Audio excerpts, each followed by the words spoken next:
Greetings, I'm Teresa, 40 years old.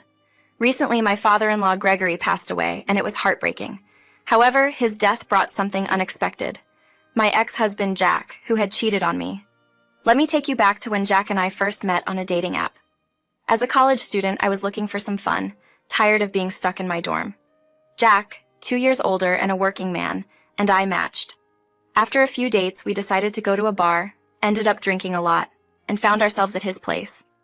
Third month, I missed a period, and the fear of pregnancy set in. Multiple positive tests later, I told Jack, who surprisingly agreed to help raise the child. Over the next few months, Jack transformed into a caring and gentle man, making me fall in love with him. I proposed, and he said yes without hesitation. When I informed my family, who were always overprotective, they were not happy about the wedding or pregnancy. Despite their scrutiny during Jack's meeting with my family, they did not like him. My mother in particular expressed concerns, saying, "I'm only saying this because we love and care for you, but we don't think that boy's right for you." She hinted that their reservations might be influenced by disapproval of my pregnancy. Of course, we're not exactly excited that you're expecting a baby at the age of 17. Goodness gracious. Nevertheless, after talking it over, we agreed that it's your body and your choice. We won't meddle with your pregnancy, but we're worried that this guy might not be the best match for you. I'm grateful for your support during the pregnancy. It's important to mention that he's the baby's father and has been incredibly supportive. If you continue to object, there's a chance he might decide not to stay. Please consider this, as we won't be around to assist you when challenges arise. I appreciate your trust in me. Holding Jack's hand, I left the house, feeling the pain of my parents' lack of trust. Although I considered uninviting them from the wedding, Jack persuaded me to let them attend. Looking back, I realize I should have heeded my mom's advice on choosing the right partner. Perhaps I was scared of being a single parent. The wedding went smoothly, thanks to Jack's parents who were supportive and made everything easier for me. When the time came to have my baby, it was a joyful moment as I welcomed a lovely baby boy. Jack took charge of childcare while I completed my college studies. He proved to be a fantastic dad, offering support throughout, and even after I graduated, he assisted me in securing a job. I didn't make as much money as him, but back then, having something was better than nothing. Our son Jack was turning into the cutest little kid. When we saw him take his first steps and heard his first words, Jack and I were so happy. Even with our difficulties, we always talked and cooperated as parents. I felt thankful to share my life with him. 10 years flew by and we stayed a wonderful family. However, one evening after work, I arrived home to discover Jack in bed with another woman. My heart broke into pieces and I couldn't stand to see him. I moved out and stayed at a friend's place, making arrangements for our son to stay elsewhere. The following day, I initiated the divorce process, aiming for custody of our child and financial support. When I handed the divorce papers to Jack, he expressed dissatisfaction, urging for a smoother divorce process. Regardless of the cause of his unfaithfulness, I simply wanted him out of my life. Jack refused to provide child support, saying he never desired our son and wouldn't contribute financially. Despite my hurt, I remained steadfast, insisting that the court would make the decision. It was painful to understand that Jack never had love for me. Going through a decade feeling obligated was a profound source of pain. If only he had been truthful 2 years ago, I could have had my family's backing. Nevertheless, despite the anguish, I recognized the need to progress and move forward. I had to keep going to court hearings, and they were pretty tough. Jack kept saying that I had tricked him into marriage, but I had solid proof to counter his claims. The court ordered him to start paying child support from the coming 2 months. Despite the hurt from the divorce, I felt grateful that my son would now receive financial support. A week passed since the divorce, and when the new month began, it was time for Jack to provide child support. Unfortunately, I couldn't get in touch with him. Despite making several attempts to contact him, his phone was not working, and he had blocked me on social media. Even when I tried creating a new account, it was also blocked. Feeling desperate, I called his workplace, only to find out that he had resigned 2 weeks prior to relocate overseas. Feeling anxious, I reached out to my lawyer for advice on handling my spouse who had left the country. The lawyer recommended strengthening child support if we could pinpoint Jack's location. Sadly, I had no clue about Jack's whereabouts. The lawyer brought up the idea of seeking help from the government, but it seemed like a lengthy, expensive, and unpredictable process. Not knowing where Jack was, I had to handle the task of bringing up my son with little money. My emergency savings wouldn't hold out for long. I remembered my parents advising me against being with Jack, so turning to them for help was not possible. Asking friends had its constraints, leaving Jack's parents as my only possible help. I used to have a close bond with Jack's parents. Surprisingly, when Jack and I told them about our divorce, they appeared more concerned about my well-being than their own sons. They were quite well off, and I saw them as a dependable pillar of support. I wasn't anticipating a substantial monthly contribution. I just hoped for what Jack was supposed to provide. Even a slightly reduced amount would be enough. Though I hesitated to ask for help right away, I chose to handle things by myself until it became difficult to take care of both my son and myself. It lasted for about 5 months, with me facing challenges to pay all the bills. Towards the end of the month, I could hardly manage to provide food for my son. Despite the tough times, I held on to the belief that things would get better eventually. I even started to let go of the thought of reaching out to Jack's parents for assistance. However, everything took a turn when my son became seriously ill and had to stay in the hospital. The medical bills, even with insurance, were too much for me to handle. I felt overwhelmed, realizing I couldn't handle this extra financial burden alone. Recognizing the need for assistance, I decided to reach out to Jack's parents. I contacted Teresa and explained my situation. She showed genuine concern for my difficulties and offered her support.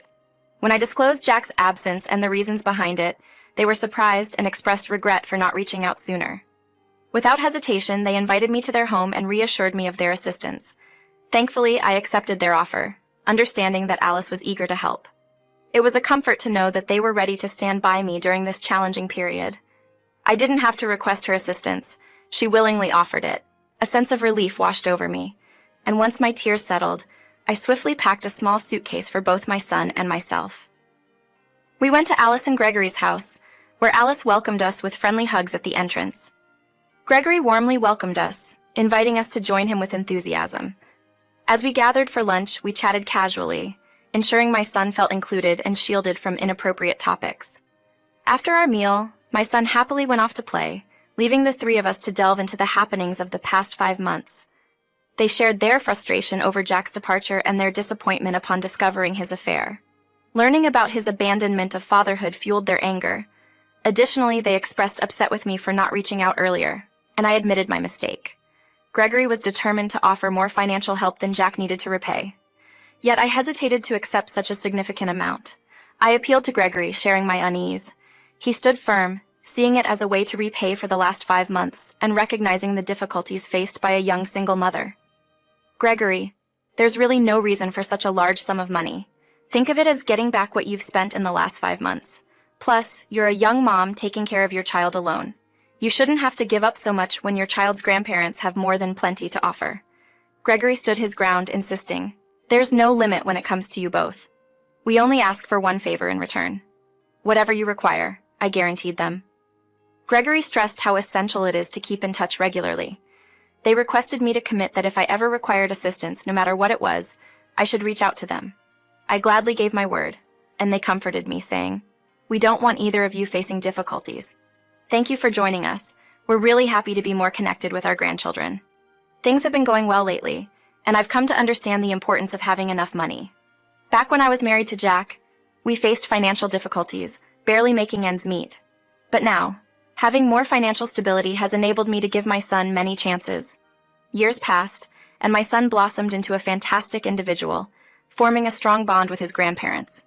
Every weekend we cherished family outings, creating lasting memories.